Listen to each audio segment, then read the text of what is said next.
Hi, it's Susana Murillo, and I am doing the video reflection for Chicano Studies class. I first wanted to talk about the Chicano movement of the 1960s, which is also called the Mexican-American Civil Rights Movement. Unfortunately, it's one of the least social movements that's studied of the 1960s. The thing that I really like about the Chicano movement is that it covers a lot of issues, from land grants to farm workers' rights, education, and voting political rights.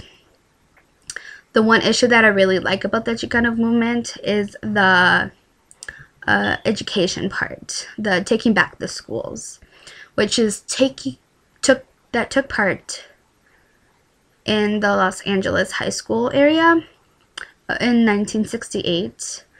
The students, or the real activists who were involved in the education, they went out, did their thing, took a chance for their education and for future Chicanos in the education system.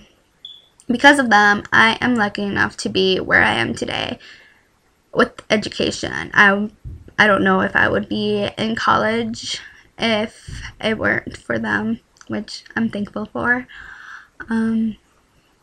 The striking for the education systems were like with walkouts.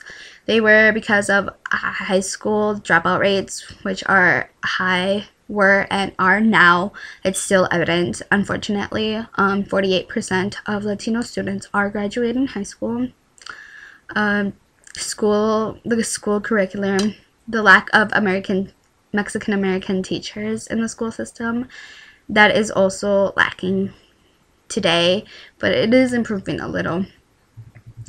Chicano studies and ethnic studies in general education can help students a lot to value, recognize, analyze, interpret, and just be aware of their background, their history, and how it has shaped them and it influencing their actions with their values of education and traditions and cultures.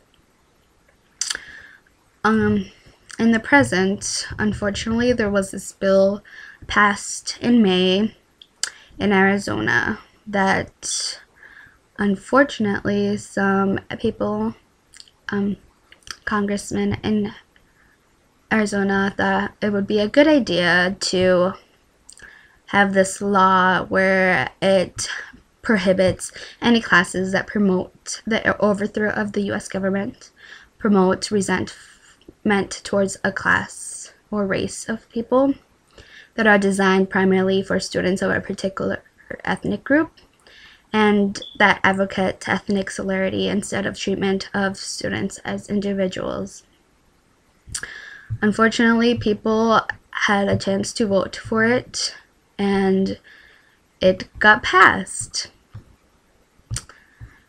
A lot of people do not like it, like myself, and I really think that the state should not be able to do that.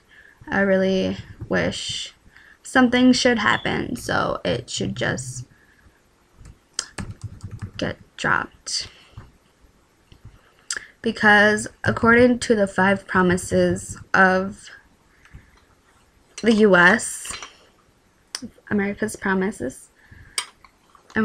promises, that wrap around that supports young people for success in life include caring adults, safe places, a healthy start, effective education, and opportunities to help others.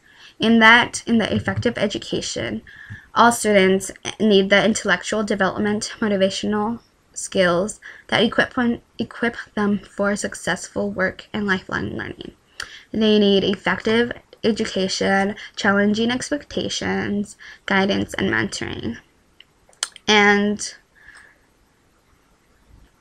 it's just not working, the educational system. And with this ethnic bans bill, it would just drop the education level a little bit lower, unfortunately, because more than 25% of high school students are dropping out, and that figure is almost doubled for Latino students, and we need Latino students to have a good education and graduate college, because just 2% of Latino students are in the University of Minnesota, and that's an upsetting figure for me. But I am glad that the University of Minnesota does have ethnic studies, because otherwise I wouldn't have taken this class, and I wouldn't have learned a lot about my race, my people, and how history has influenced the US's and has helped shape my future as well.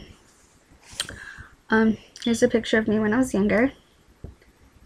I guess it symbolizes my background, my religion, because of the Guadalupe, the Virgen de Guadalupe, traditions, my culture.